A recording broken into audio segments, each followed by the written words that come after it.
G'day folks, welcome back to another update for the S&P and the Nasdaq. Now they're both dropping due to the divergence we projected in our previous update. Before we go any further, make sure you hit that like and subscribe button to support the channel. But in terms of the outlook as of today, February 27, the current levels, the S&P is at 59.55 and the Nasdaq at about 19,000. Recent performance, both indices have declined for 4 consecutive sessions, with the Nasdaq down 1.4% and the S&P off 0.5%. On February 25th. Economic indicators, a significant drop in consumer confidence has heightened economic uncertainties. In terms of policies, President Trump's new tariffs have introduced potential inflationary pressures, contributing to market volatility. In terms of sectors, tech stocks including Tesla and Nvidia have led recent declines, with Nvidia's upcoming earnings report being closely watched. And in terms of the analyst outlook, despite recent downturns, some analysts remain optimistic, projecting S&P could reach 7,000 by year end. So we always look at the long-term trends first. So we look at the monthly, the weekly, and the daily. And the idea is if you're trading on the daily, for example, you go in the direction of the weekly. And if you're trading on the intraday, we look at the intraday direction based on the daily trend. But here we've got on the monthly, the CCI 150 and the price. The price is well above the moving averages. And these moving averages, by the way, are in the description below should you wish to learn how to draw them on your own charts. But the price on the monthly is well above the moving averages. But notice the CCI on the monthly is broken into that moving average range, and that's giving us a neutral signal at the moment. So avoid going long, preferably until we see this starting to move back further to the upside.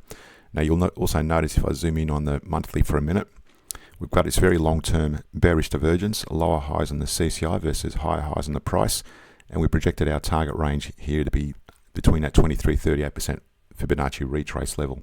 And we take that from that high to that low, and that should have been, that was probably drawn previously. Actually, that would have been back to that level. I'm sorry. Yeah, that goes back to that level.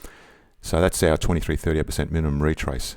Now you can take it back to a tighter retrace, which would have been this range here between the 23. If I zoom in, let me draw another target there between that 23 and 38%. So that's the initial smaller Fibonacci retrace. And as you saw, the larger one back to this area is this area here.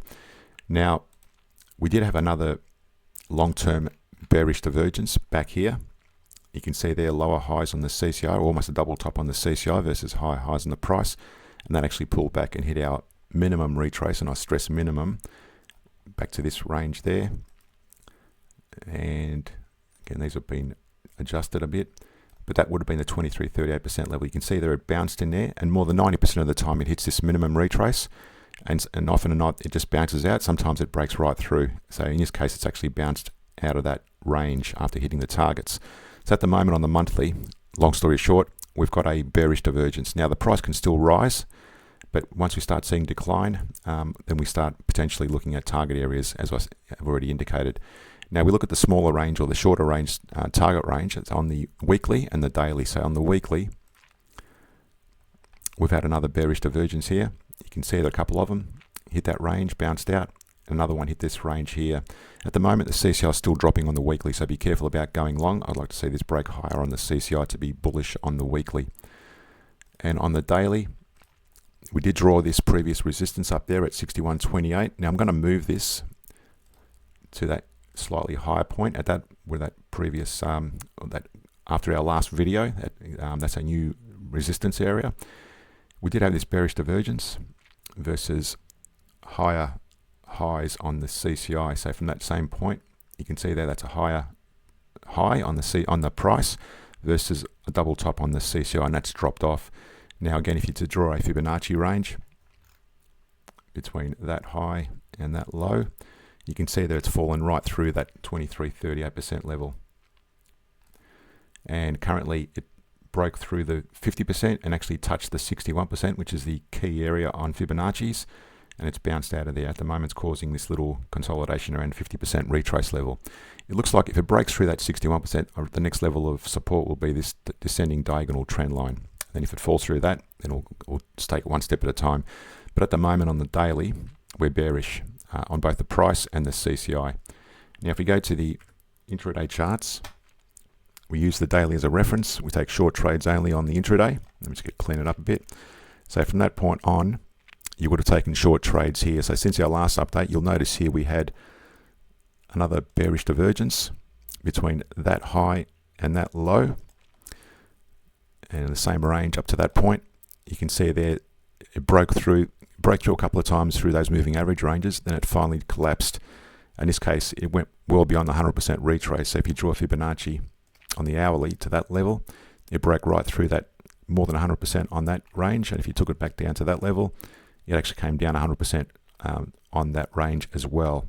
So in terms of retrace, it always hit more than 90% of the time it hits that minimum retrace level.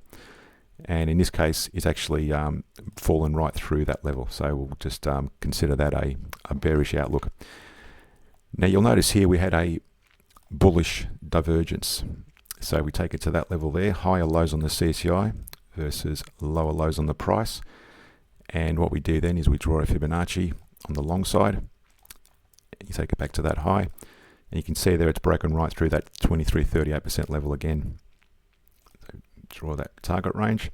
Now in this case, it hit the 38% level and it's bounced back down to the downside. Now I don't trade these divergence, long or short. I'll use them as a potential area to get out of a trade. If I see this happening now, I just avoid going short at the moment, because the overall direction is short on the daily. So I'd like to see this break further to the downside to start taking short trades. You can see there it's currently just in that neutral positioning. So the Nasdaq's got a similar story. So first we start off with the long-term trends, the monthly, the weekly, and the daily. So on the monthly, you can see here we've actually got this still in play, a bearish divergence, declining CCI versus higher highs on the price. And again, I haven't drawn a target range yet. I'll wait till that breaks further to the downside before we start drawing any targets. On the weekly, again, that CCI is still dropping and bearish versus higher highs on the price. Now that actually up to that point did actually drop initially, and it bounced out of there, a very minor, that would have been a Fibonacci drawn probably back to one of these little levels. It did hit the target and bounced out of there, but at the moment the CCI is still dropping. So again, once that drops a bit lower, we'll start drawing targets on the weekly. On the daily, we had this resistance up there, and I'm going to move that as well slightly to those new highs. And that back here we did have a bearish divergence, came down, touched it, and bounced out of there, hit a double top almost, or a slightly higher level on the resistance, off the resistance. But again, declining CCI versus slightly higher highs on the price. And if I was to draw a Fibonacci on that one, we'll set the targets for that back to that level. Then we're going to expect a minimum retrace, and it's already hit it actually in that 23.38% level. This looks like it's going to approach this descending diagonal trend line as well. So again, we'll keep an eye on that, see how far it goes, and we could actually see a slight bounce out of that possibly. But at the moment, the CCI is still declining on the daily. If we go to the 1 hour chart, again taking predominantly short trades, but again similar to the S&P, same sort of patterns of emerging. We've got higher lows on the CCI versus lower lows on the price. That actually bounced, hit our target, or retrace level I should say, in that range there. And where it goes from there, we're not too sure, but at the moment predominantly taking short trades. Don't take long trades, even though the CCI is moving to the upside. Wait for this to start breaking to the downside again before taking any short trades. To support the channel, hit that like and subscribe button, and for added benefits and for a cost of a coffee each month, consider subscribing to the Patreon page where we look at weekly scans of bullish shares across various regions. Thanks for watching, and see you in next week's video.